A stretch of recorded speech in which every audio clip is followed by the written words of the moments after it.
The Chairman's Sprint Prize then, 1200 metre Group 1, with 2 international raiders as well. But John Size has 5, including the highest rated horse in the race, and that is Mr. Stunning. Sam Clifton will ride from barrier number 3. Beat the Clock, the choice of Joe Moreira. Lucky Bubbles, last year's winner, the Wizard of Oz, off the track since December. Amazing Kids, another one for Size. Deleuze rides him. Blue Point for Godolphin William Buick.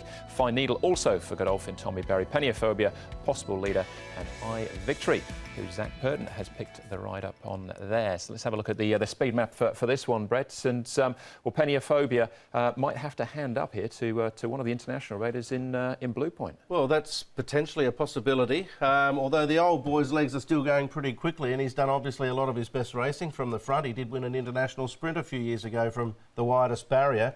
Whether or not Blue Point's got the pace to match him, I'm not sure. This horse is very interesting. The whole race is a fabulous lineup, really. You've got an interesting mix here of overseas horses with established ones in Hong Kong and a young horse like I Victory, who showed blistering pace at the Valley. He could easily get to outside of Blue Point or Peniophobia, or even find the rail on his own. I think Beat the Clock, he'll sit back. Barrier 1, people have spoke about it being possibly a negative because he might find some traffic, but Joe will be aware of that. He'll be looking to get off the fence. And Lucky Bubbles, he's another question mark in the race. We know he hasn't had the greatest season. He did win this race last year, as you mentioned, Andrew.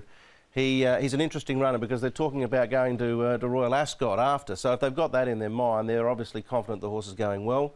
You can never underestimate the Japanese either. Diamond Jubilee, possibly for Lucky Bubbles. But again, clues from the morning, Paul? Yeah, there's a few coming into this race as well. The first one is Beat the Clock. He's one of the favourites in the race. You can see he's taken no harm from his last start win. It was a good win from him last time. Did that blistering last sectional, and he's moving very well here, so no problems. I really was taken by this gallop from Fine Needle. Tommy Berry really clicked him up, and when he did ask him for an effort, he really responded well. He comes right in the race for me on the back of this. These Japanese sprinters, when they arrive here in good fettle, they're sometimes hard to beat. I Victory, he's the new boy on the block, isn't he? He's coming through, he's doing everything right, but Class 2 up to Group 1, it's a big jump for him. But the times that he's running and his work in the morning suggests he's right in this.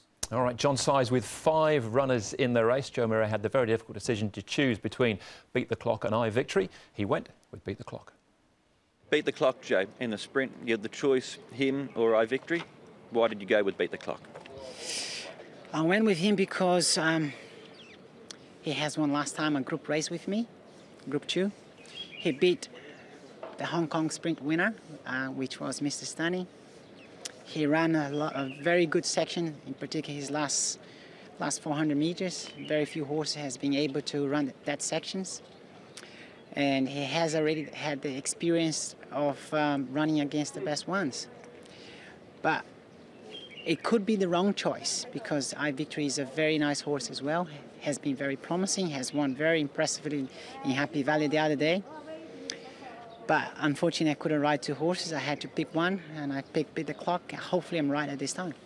Spoke to you earlier on in the season about Beat the Clock, and he was doing a few things wrong in his races. As the season's gone on, he's been more experienced. Has he improved with his racing manners? He has improved, but I would say he hasn't improved that much that I wish he had. But still, as I know the horse very well, I still believe I'm capable to get the best out of him. He's not an easy horse to ride. He hangs in a little bit, but if he's able to get a play around on the outside, even coming from the gate 1, and running the section that he can at the last 400 meters, I think he's going to be coming, flashing, making the race very interesting. Difficult position to be in to make the choice, but he had to choose one. And it's interesting you said there that from barrier number 1 he needs to get to the outside because he can hang in a little bit. So Joe's obviously evident as well, or aware that he needs to be off that rail. And would prefer to be coming down the middle as opposed to sort of sneaking up on the inside of a horse like he did Beauty Generation a few starts ago when he got beat. So, look, for me, I Victory and him, there's probably a little between them, but he's maybe a little bit more ahead. All right, well, let's have a look at this race, Paul. This last start win of Beat the Clock. He's swooped wide, a lot of momentum down the outside, and was a bit too good for his stablemate on this occasion. It was Mr. Stunning, who's just being cuddled on the corner there. Peniophobia, running his, well, an honest sort of race, I suppose, as well, and Amazing Kids just didn't really fire this day. No, he didn't, did he? The key for me is this is, he had a 5-pound pull when the weights here on Mr. Stunning, and you can see Mr. Stunning just waited, by this stage, Beat the Clock, he just cocked his head there, as Joe said, but he got the momentum up about now, and he had it all over his stablemate at this stage. So once he got to the front, you can still see he's got that tendency to move his head. So, look, I think barrier 1 is a big negative for this horse. Yeah, it could be, but Joe's obviously sort of, as I said, suggesting that he's not going to stay there. So there might be a little bit of hustle and bustle trying to get off. He's a very talented galloper, though. He was a very good horse when he first got here in his first campaign. Now he's measuring it there with Mr. Stunning, who's not without his chance of winning this race as well. He's probably going to sit back a little bit, I think, and allow the race to unfold. And he could easily get over the top of them late. All right, well, this is I Victory trialling. We get a look at the two of them together, in actual fact, because Beat the Clock's in here as well. The other horses to take note of. Mr. Stunning is a little bit further back on this occasion, so you wonder maybe they might take this into consideration on race day. And the Wizard of Oz is fresh up since December. Yeah, well, the Wizard of Oz, I find it difficult to go with him. He hasn't been around that much. He's got no race fitness on his side. Mr. Stunning, as he said, they may be a little bit more relaxed with him and try and see if they can let him find the line better. I Victory, if he does roll forward from that wideish gate, he's got explosive gate speed. That's the thing that's impressed me the most, actually, with him recently, is that barrier speed. If he can set up a break on horses like Beat the Clock and Mr. Stunning, we'll find out pretty quickly in the stretch how good he is. It's one of the fastest trials this season, that one. They really went lickety-split. And I Victory, I thought, was hard-held going to the line. I always remember Beat the Clock when he ranged up to 50-50 that time, didn't go past him. It's always in the back of my mind when it comes to this race. And I can see this similar thing happening with I Victory. I think I Victory will get first run on him. Do you think Paul Blue Point's got the pace to match it with the speeds of Penophobia and I Victory? What I've seen, yeah, I think he will definitely be up there. There's no question. But he will be taken on, so I'm going to leave him alone.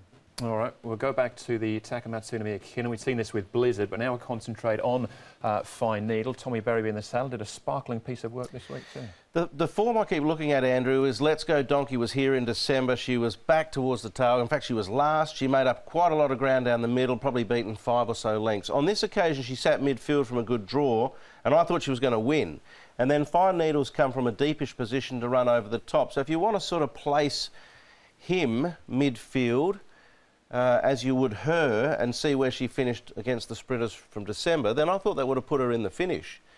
So I think... She flew wide too, didn't she? Yeah, she did. I think he shouldn't be underestimated. He's on the way up. Yeah, I've got him in. I didn't have him in originally. I watched that gallop on Wednesday morning. You and I did it. And I thought it was huge. And talking to Tommy Berry afterwards, he was very impressed. So, all right. Well, this is Blue Point, who unfortunately was scratched on World Cup night. So sort of the silver lining being he's now here to run the Chairman's Sprint Prize, but this is what he can do. He's a very serious animal. There's no doubt he's never finished any worse than 4th. He's had a lot of straight racing, and for me that has to be a question mark. Going right-handed here, it's a lot different to straight racing, but he's a very talented galloper. Of course, he's laid up alongside of Ertajal here, and I think there is races down the track for him at the highest level, but coming to a right-handed track, we know the Northern Hemisphere sprinters have probably not measured up over the time. I'm not suggesting he can't, but there's just too many question marks for me. All right, OK. Charlie Appleby has batted the round-the-bend question away. He's quite comfortable with that. But yep. Ultimately, Paul, who makes the top 4 for you? Look, I'm going to take a chance of I Victory. He's coming up here right up in grade. He's basically jumping up into group racing. But he's set the track record before. I think he was going to get the first run on these horses. So I've got him on top. I'm really impressed with Fine Needle. I think he's a really nice horse. Not as big as the other one, Blue Point, but he's a real sort of nuggety type. I think he can run a really good race. And then the 2 local horses here, Mr. Stunning and Beat the Clock. I like the fact that Mr. Stunning's got a 5-pound pull on Beat the Clock. And I just thought he might have waited a bit too long for a stablemate to come last start. So I ended up going 9, 7, 1 and 2.